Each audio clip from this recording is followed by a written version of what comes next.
अस्सलामुअलैकुम। मेरा नाम ऐशा मकसूद सलमानी है। मैं मानिक लाल मेहता म्यूजिकल उर्दू स्कूल की तलबा हूँ।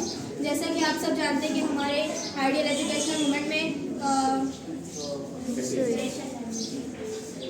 गाइडेंस लेक्चर की सीरीज चल रही है। तो 5 दिन से सर शोएब सर लेक्चर ले रहे थे, जिसमें सर ने बहुत ही अच्छे से बताया कार्बनी मुरक्कबात और लेसन नंबर 4 जो बरकीरों के असरात, जो मुझे समझ में नहीं आता था, सर ने इतने इजी तरीके से बताए, मुझे बहुत अच्छे से समझ में आया।